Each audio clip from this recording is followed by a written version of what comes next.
Hi, I'm Miss Karen and I am coming to you from my sewing room. Normally we have our Basic Sewing 101 workshop at the West Volusia Historical Society in our Conrad Center, but because of the restrictions of us all staying home to keep healthy, instead I decided I would try to do it here from my home so that you can be sewing along with me. So today we're just going to do some basic beginner sewing skills. I've got a workbook that I put together and you will be able to download the PDF file of this, and I will give you the information about that later. So let's first think about why you would want to learn how to sew. Well, I have been sewing since I was a little kid. I can't imagine what my life would be like without sewing.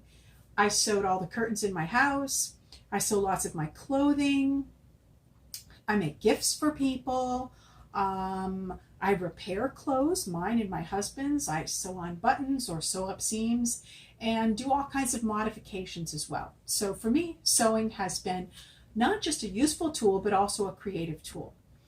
And perhaps for you it will be also, but you've got to start with the basics. So first, we're going to start with what you use to make something when you're sewing. Well, you start with fabric. You can call it material, you can call it fabric. I prefer to call it fabric most of the time. Before you start making something, you need to give consideration to what it is you're making and how you're going to use it before you decide what you're going to make it out of. So your fabric choice at the beginning is important. Now, fabric can be divided into kind of two categories. One, natural fabrics, that is, fabrics made out of natural materials, and synthetic fabrics, those made out of man-made materials. Now we're going to go through some right now so that you can learn the difference. Let's see, let me start with something very familiar to everybody. This is denim. You recognize this as something from your blue jeans. So what do you think? Do you think this is a natural fabric or a synthetic? Well, if you said natural, you're correct. This is made out of cotton. And think about cotton. Where does cotton come from? Do you know? Cotton comes from a plant. It grows, and when it is ready to be harvested, if you've never seen a field of cotton, it looks like it snowed on the field. The cotton is a flower that opens up. It has kind of a hard outside, and in the middle is a bowl of cotton, a soft, almost like a ball, multiple balls of cotton.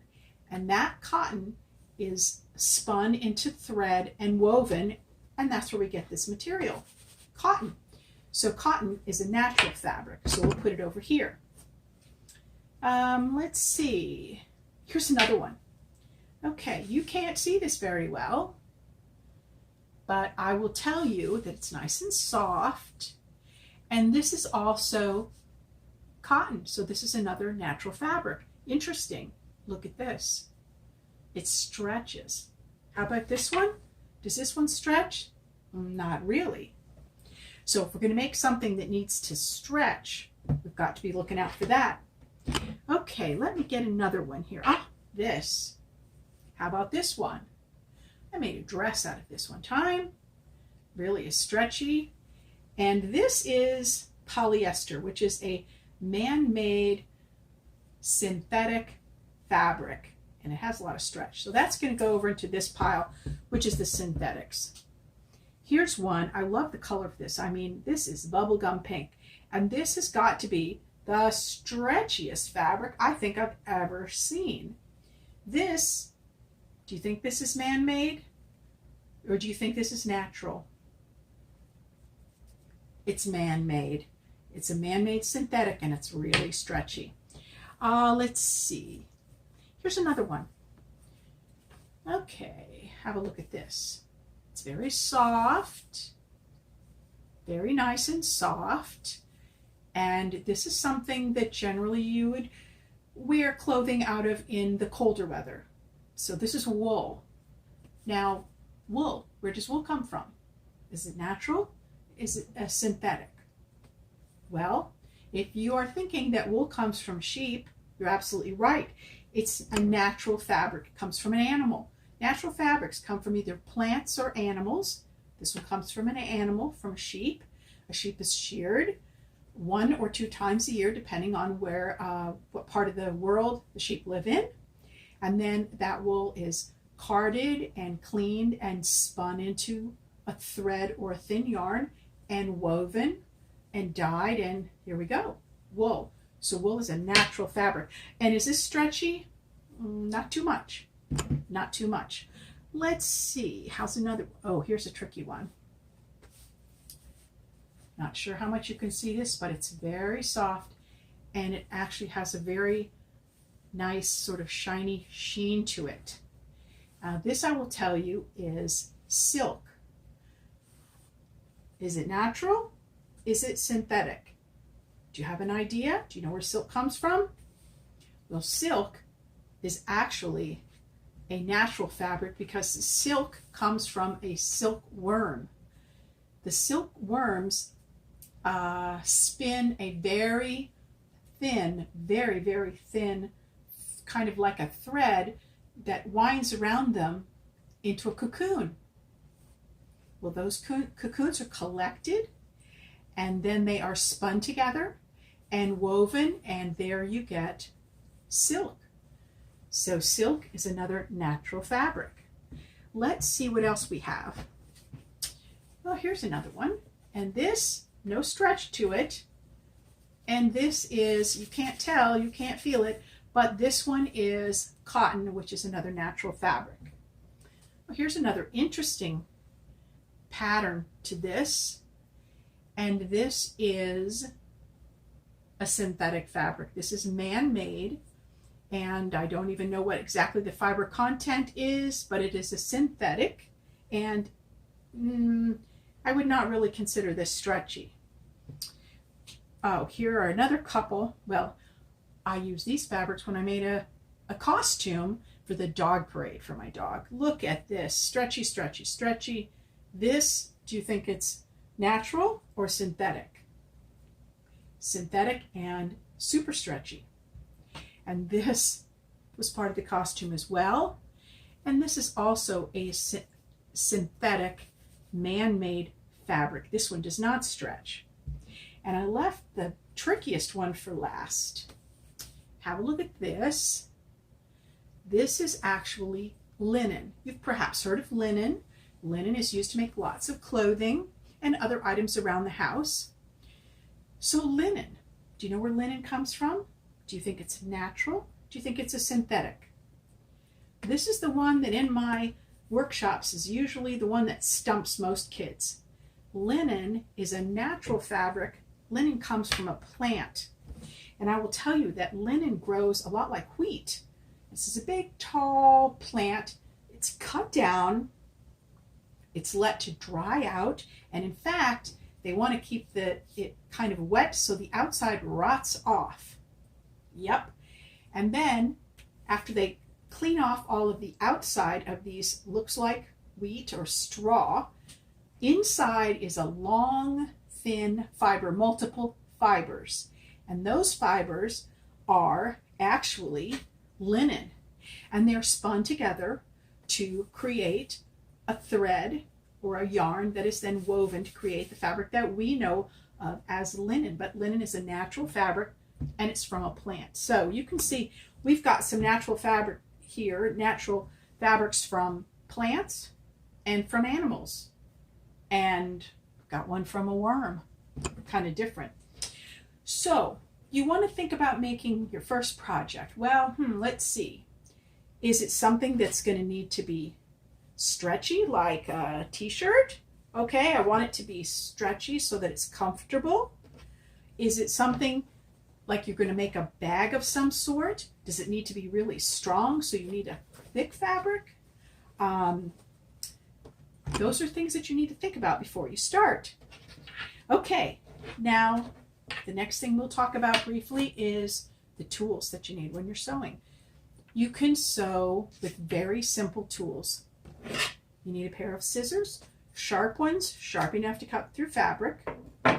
You're going to need pins. You're going to need thread. and you're going to need a needle. And this needle here, I'm going to be doing my demonstrations for you when I show you stitches with this red thread because I really want it to show up. Generally, when you're sewing, you want to match the color of your thread to the color of your fabric so that your stitches blend in and you don't really see them.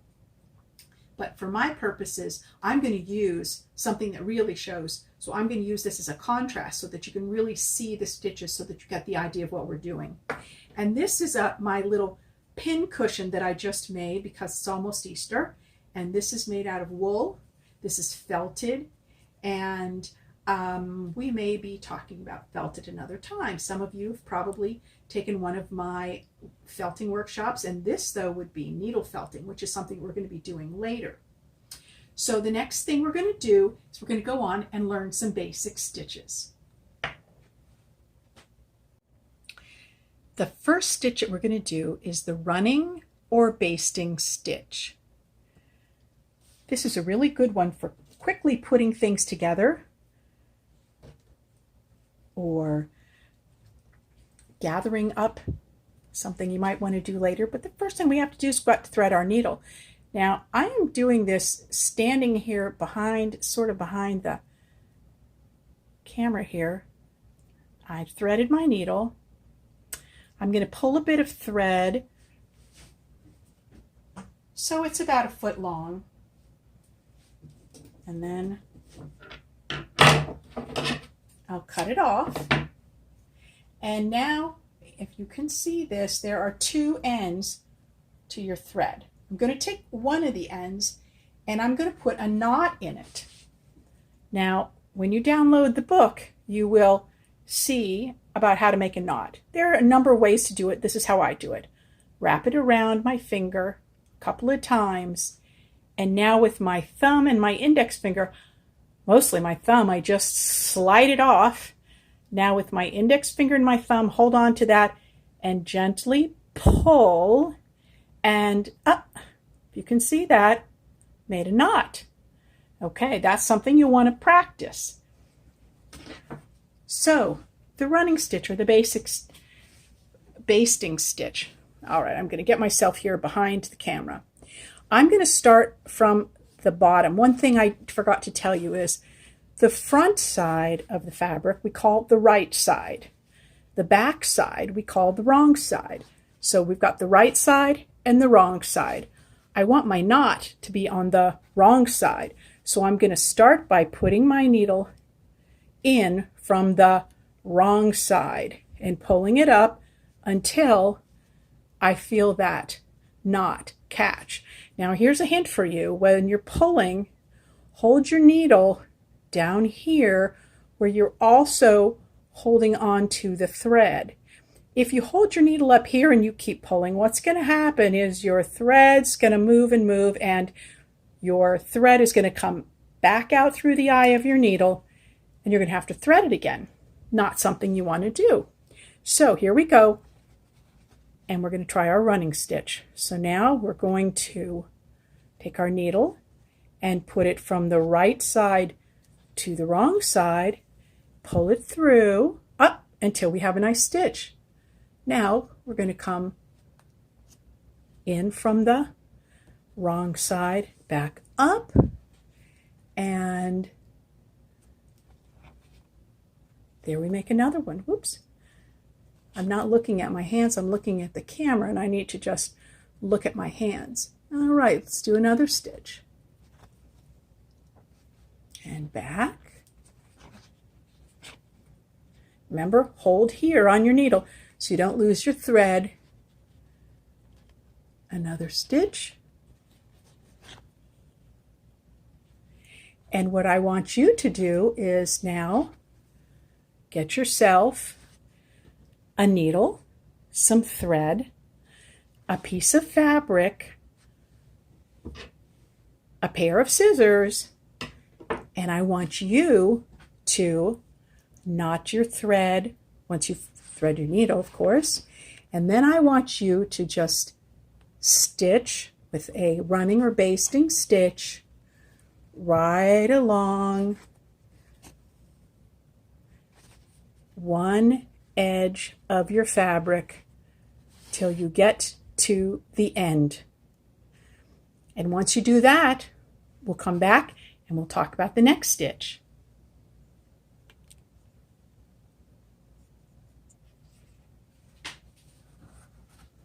Well, I have finished going all the way down this edge, and now I've come to the end of that side, and I want to knot this. So I'm going to go back to the back, and I'm going to do what I call stitching in place. I'm going to flip over here to the wrong side, and I'm just going to take a tiny little bit of the fabric.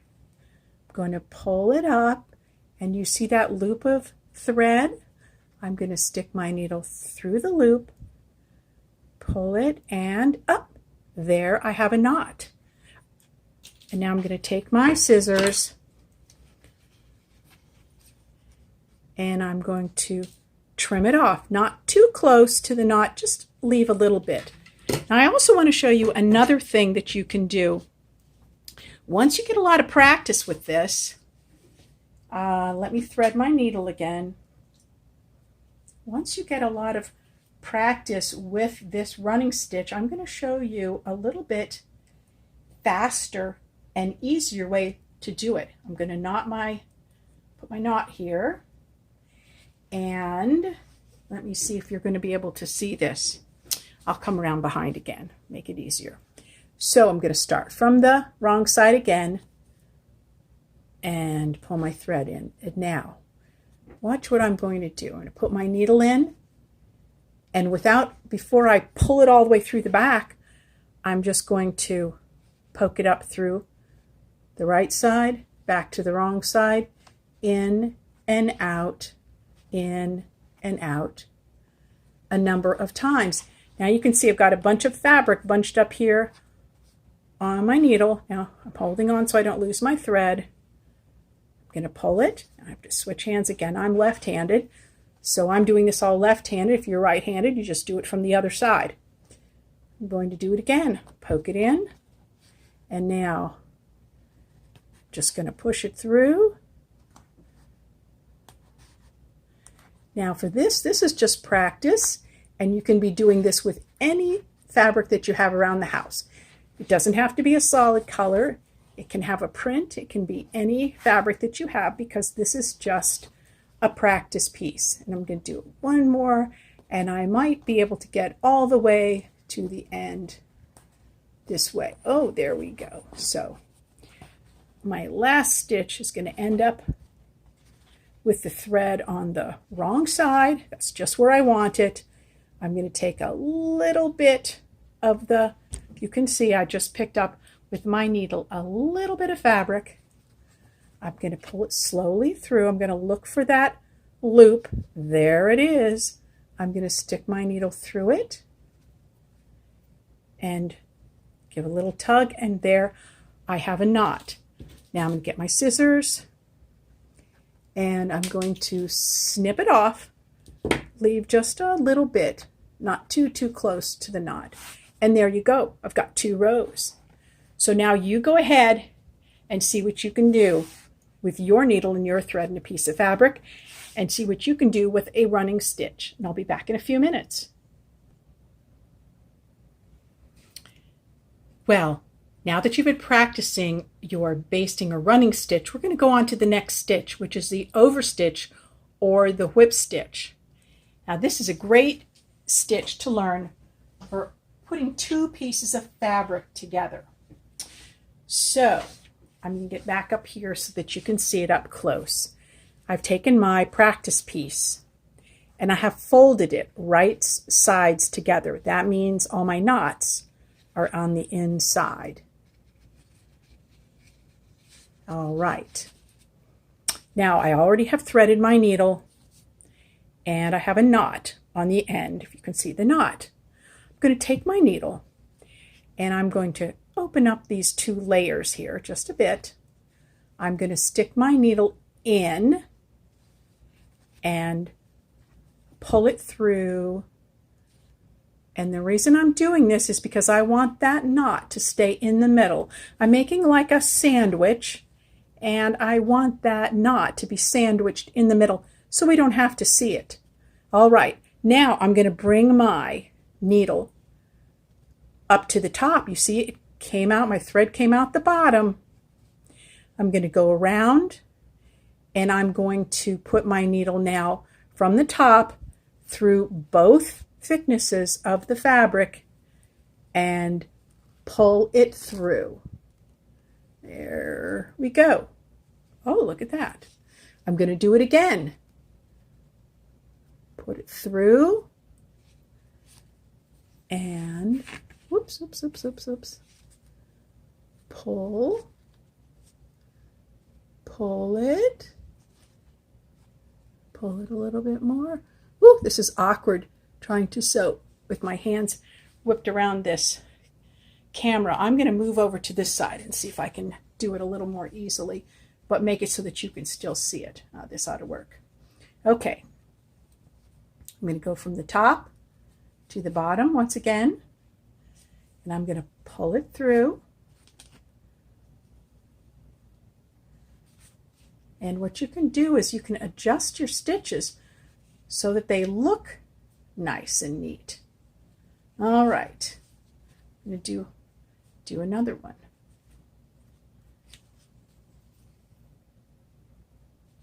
I'm going to adjust it again so that they look neat. And let me move like this and see if you're going to be able to see what I'm doing here. Hopefully you can see this. All right, so go around, make sure I'm not catching on anything. And again, straighten out my stitches so that they're even looking. And again, go from the top through the bottom and pull it through. Straighten out my stitches. Go from the top to the bottom, pull it through.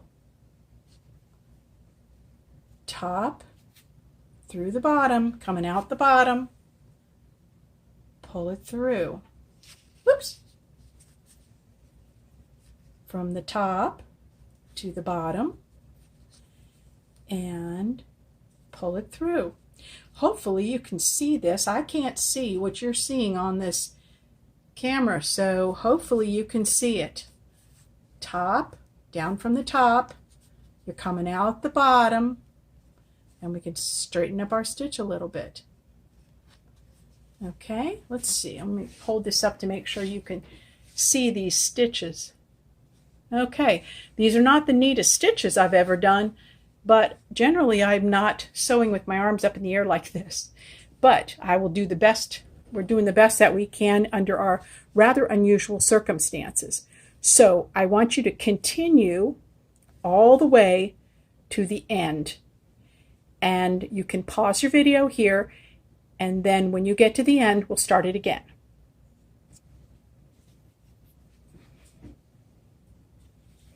Well, here I am. I've done my whip stitch or my overstitch all the way to the end. And now I want to put a knot. Now, you might be asking, why do you put a knot? Well, the reason is because if I don't knot my thread, this would sort of pull apart. I want to make sure that the threads and the stitches stay in. So I'm already on the back side here, and so I'm going to do just what we did before. I'm going to just take up a little bit of fabric with my needle. I'm going to go through until I see that nice little loop. There it is. Put my needle through it and pull nice and slowly. Now, depending on what you're sewing, sometimes you might want to make 2 knots, and that's fine. So what you do is you just do the same thing again. Pick up a little bit of fabric, pull through till you see that loop, put your needle through the loop, pull, and there we go. And now, as before, take your scissors and snip it off, but leave a little bit of a tail. Now, I will show you something that I discovered in using this fabric that I hadn't noticed before is, you see what this is doing? It's kind of shredding. Okay, it's shredding. We call this fraying or raveling. So this fabric, I'm going to snip that off. So this fabric is canvas, and this would be good for some projects, but for other projects, I would need to be well aware that that's what this fabric does. So if that's going to be a problem, well, then I would suggest selecting a different fabric. So now we have gone over two very basic stitches, this straight basting running stitch, and now this overstitch or whip stitch. So with these two stitches, you can do a whole variety of projects, and we are going to do a first project to get you started, and I'll come back and show you what materials you need to get together in order to do that project. Okay, we're back and we are ready to start our first project. So the first thing that you're going to make is a pin cushion. Now you can make the pin cushion out of any fabric that you want, any color, any size, any shape. I'm not even going to give you any patterns because I want you to look around your house and come up with your own pattern. You can start with a piece of paper and you can draw a shape on it and cut it out and then use that for your pattern. You can trace around something and use that for your pattern. Come up with your own pattern. Now I'm making my pin cushion out of this, which is felt. And I recommend felt if you have it for a number of reasons, but it doesn't ravel on the edges, which is helpful for this project. And it comes in nice bright colors, which is also very nice and very fun for a pin cushion, but use whatever you have around the house. So I'll be doing mine out of felt, and that's what we use when we have our workshops, our regular History Seekers workshops at the Historical Society. We make our first project out of felt, but not to worry. If you don't have any felt, use whatever you can find. I'm also going to show you how to sew on a button. So if you have a button that you can add to your pin cushion, then you can pause the video, go find yourself a button. You're going to need thread, you're going to need a needle, you're going to need your scissors, and I've got my little pin cushion here. You're going to need some pins. You don't have to have it in a pin cushion because that's what we're going to be making. I'm going to get this other fabric out of the way. I was playing around with the colors and shapes and trying to decide what I wanted to do, and what I decided is I want to go very simple and make a round red pin cushion. But I want to add a little something extra to it as well. So I was first thinking I would trace this lid to my little bowl here where I keep my pins, but that was going to make an awfully large pin cushion. As you can see, this little one works very well. So that's a little bigger than I wanted. So I could trace around the bottom of my thread, but that's pretty small. So that's too small. So I found this jar that I had, almost empty jar of rubber cement. That's a nice size. I decided that's the size I'm going to use. Now here's a hint. When you are cutting out your fabric, do not place your pattern in the middle and cut a big hole right out of the middle of your fabric. You can see what odd shapes these fabrics are because we are careful. We save all of our scraps because we can use them for other projects. So what you want to do is have as little waste as possible. And so you want to put your pattern in a corner as close to the edge as you can. I need to cut two of this shape. One will be the top, one will be the bottom. Now I'm going to make the top and the bottom out of the same color. I'm going to make them both out of red, but you can make yours two different colors if you want. Now you have to have them, the shapes have to be the same, but the colors can be totally different. It's completely up to you. So here we go. I'm going to press this, slide it here pretty close to the edge, and I'm just going to take a pencil and see if I can mark it. Now there are special marking little chalk pencils that people use for sewing as well, but we can do just fine with a pencil. So there, if you can see, I've got one circle. Now I need two. So I'm going to go ahead and draw my other one. Oh, good. Look at this. It fits right here. So pencil, trace around it again. Okay. There we go. There are my two circles. So now I'm going to cut them out. Now, if you have a paper pattern, let's pretend this is my paper pattern. Then you can either put your paper pattern down on your fabric and trace with a pencil, or even a ballpoint pen can work. Or you can take pins. I'll get a pin out of my little pin cushion here. And you can take pins and you can pin your pattern onto your fabric. You go down from the top and up from the bottom, okay? And you can pin it enough that it's not going to wiggle loose. So that's what you can do if you're using a paper pattern. So either trace it on or pin it so that you can then trace around that.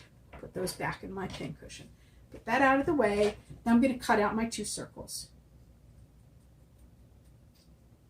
Okay, I want to cut carefully because I really need my two pieces to match up, because I'm going to use a whip stitch to sew them together, and I need the edges to all be meeting nicely so that I can easily whip stitch them. So here we go.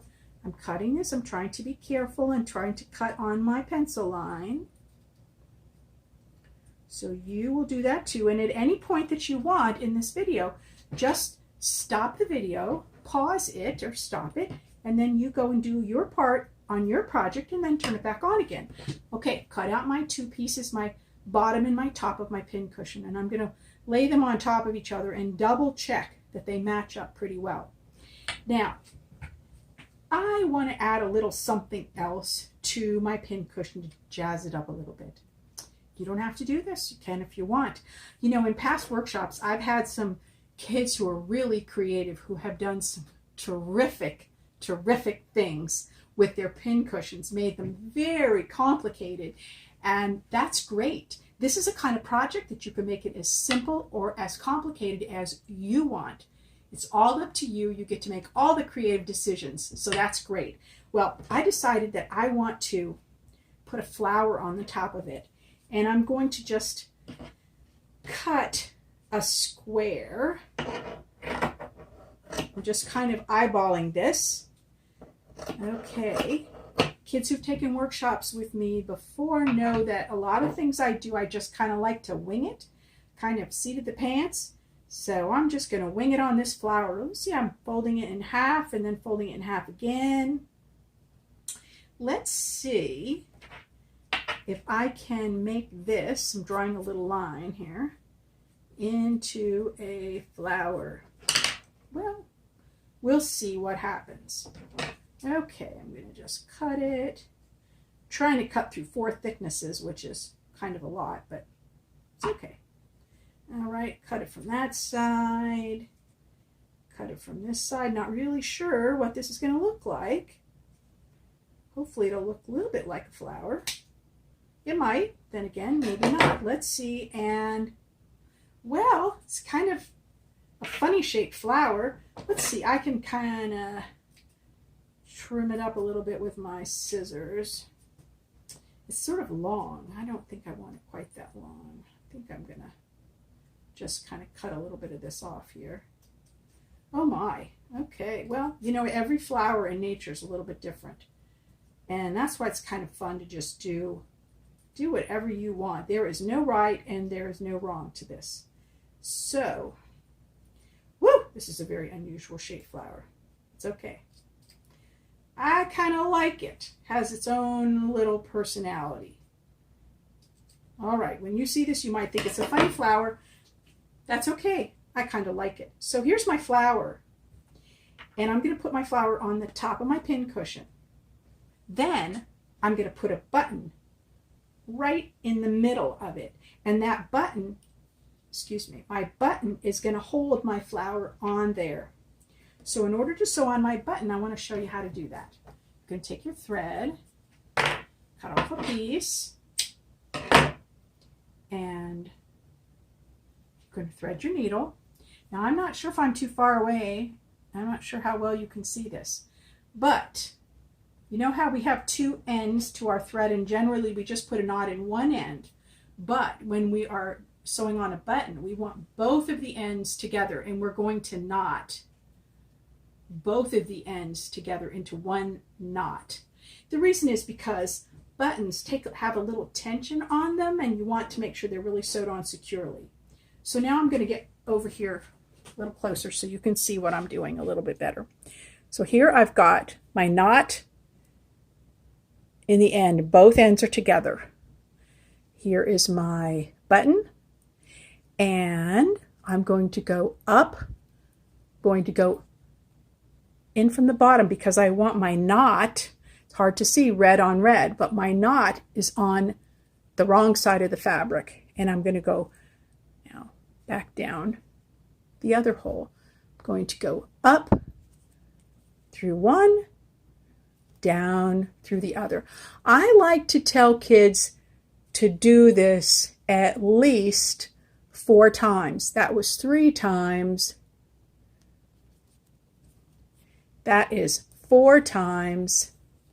And what the heck, I'm going to go ahead and do it one more time.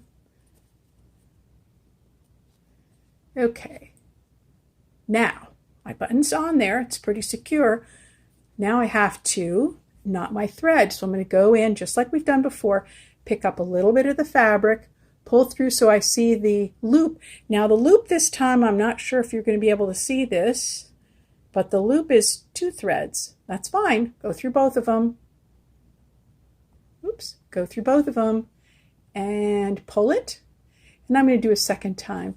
Pick up a little bit of fabric, go through my loop, pull my knot, and now I need to get my scissors and snip that off. And I left, let's see if you can see it. Probably not, but anyway, I left just a little bit of a tail there. Now the next thing that I'm going to do is I'm going to take my 2 pieces, my top and my bottom, I'm going to match them up as close as I can. And then I'm going to take pins and I'm going to pin them together because I'm going to be whip stitching around. Not going to whip stitch all the way around. I'm going to have to leave an opening because these are going to get stuffed. We're going to put some stuffing in them. All right, so let me pin. I'm going to pin a little bit here. If you're wondering why we pin to keep these top and bottom fabrics from shifting around while we're sewing. And pins are very good at doing that. So I'm going to pin another one. And I think maybe, because this is pretty small, I think that I can do a 3rd pin. Okay, now with pins, you don't just stick it straight through like that. First of all, you're going to hurt yourself, but secondly, it's not going to really do anything to hold it together. Pin, you want to go down, turn the pin, and back up. All right, now before I start sewing, I'm going to inspect this, and I can see that they're not exactly matched up, and I'm going to take my scissors, and I'm just going to trim a little bit so that my edges really are neatly matched up. Let me bring this closer so you can see. Okay, my edges now look pretty good. There's a little bit right there. I can trim that off, but I would say they're pretty neat. Okay, now the next thing I'm going to do is I'm going to start, oops, this little piece of fabric, I'm going to start whip stitching these together. So I need to get rid of this thread because it's too short. I'm going to need to cut myself a length of thread, not real long, but you decide. You'll get used to cutting your thread and sewing, and you'll get used to a length of thread that's comfortable enough for you. You don't want it too short because then you will have to be adding a new thread very frequently, but you don't want it too long so that when you're sewing, you have to be stretching your arms way high, and also you're more likely then to get a knot in your thread, which that you don't want to happen. Now I have put a knot in my thread. Not a great one, I must say. It's tiny. Okay, I think I'll do one more. So that wasn't a very adequate knot. Okay, now if you remember when we did the whip stitch, we have a little bit of a sandwich here. And so I'll come around again. What we want to do is we want to put our needle, open up our sandwich here. We want to put our needle from the inside of the bottom piece. We want to pull it through because we want our knot to be right there inside. We don't want to see it. Okay, I'm ready to do my whip stitch. I'm ready to start stitching this through, and I'm hoping that you can see me right here. Okay, so I've got my knot in the middle of my sandwich here. My thread's coming out the bottom. Tuck that in. And I'm going to go down from the top through both thicknesses and pull it around. Down from the top and pull it around. Down from the top and pull it around. Okay, now you want to try to keep your stitches, if possible, about the same distance apart. Again, I'll get over here so you can see. Hard to see because I'm using matching thread now. Can you even see my stitches? I'm not sure. I try to keep them the same distance apart and also the same distance from the edge. So let me do a couple more here. It's easier for me to do it over this way. Down from the top and around. You notice I kind of use this finger to kind of push that thread where I want it. Okay, and push that thread where I want it. So now I'm going to, I started here, and I'm going to continue to stitch most of the way around, but I'm going to stop and leave a space of about, an inch and a half. No matter what size your pincushion is going to be, you need to leave a space about like this. The reason is because you're going to need to open it up and put some stuffing in there, and then you're going to finish whip stitching it closed. So I'm going to pause the video right now. I'm going to finish stitching around, and then when I get to the other side, as far as I want to go, I'm going to do like a double stitch, knot it, and cut off my thread, and then we'll come back and I'll show you how you can stuff your pincushion. So you go ahead and work on yours.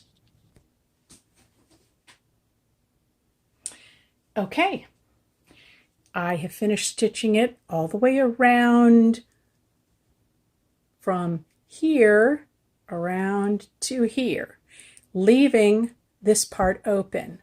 Okay, now the next thing I'm going to do is I'm going to stuff it, because a pincushion is kind of like a little pillow.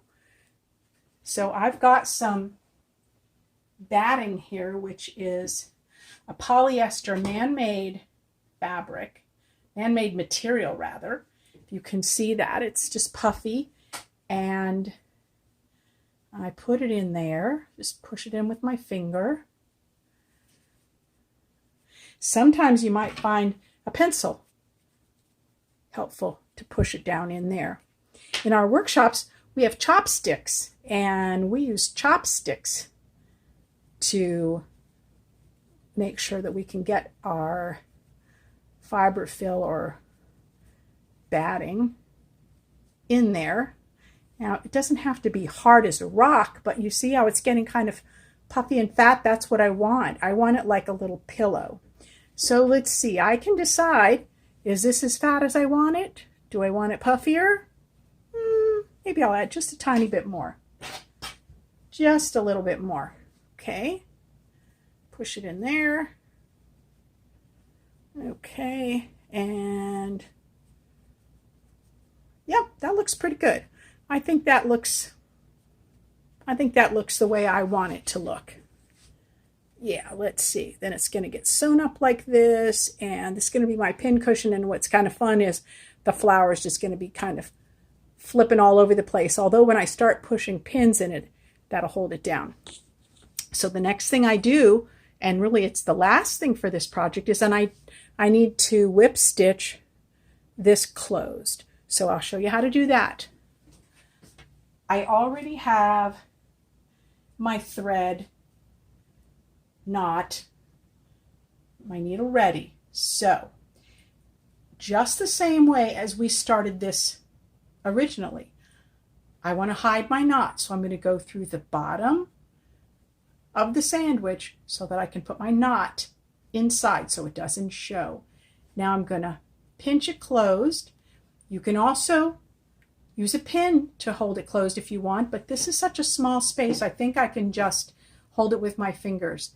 Now I'm going to continue down from the top and out the bottom, down from the top and out the bottom, and I continue like this all the rest of the way around until I close this hole up. Okay. Now remember, this is your first project, so don't be too hard on yourself if your stitches aren't just perfect looking, because guess what? My stitches aren't perfect looking either, and I've been sewing since I was a little girl.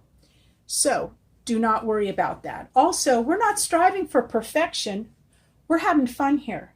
So it doesn't need to be perfect. In fact, there's no such thing as perfect. All right, now I've gotten all the way to the end. So what I'm going to do is I'm going to stitch in place, do a couple of other stitches here just to make sure that it's nice and tightly held together.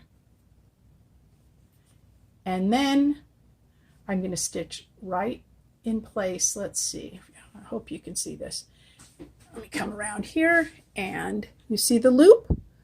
I'm going to put my needle through that thread loop, pull it once, and I think I'm going to do it a second time. Here's my loop. Pull it again, make it nice and tight. Get my scissors, snip it off, and there we have my little pin cushion. So now I'm going to take a couple of my pins and show you how I'm going to use this. Here we go. There we are. So there's my pin cushion, and it's going to work perfectly. There we go. So why don't you finish up your pin cushion, and I'm going to get ready for the next project, but I'm going to do the next project in a second video. So you can get your pin cushion all finished up, and then you can watch the second video. And what we're going to be making in the second video, our next project, is a skinny bag. What's a skinny bag? Well, you got to watch the next video to find out. So make yourself your little pin cushion, and when you're all finished, you go ahead and watch the second video on how to make a skinny bag. I will put some information down below this video so you can see where you go to download the PDF of our little sewing book. And I think you're going to find there's some interesting and helpful information in here for you. Okay? See you soon.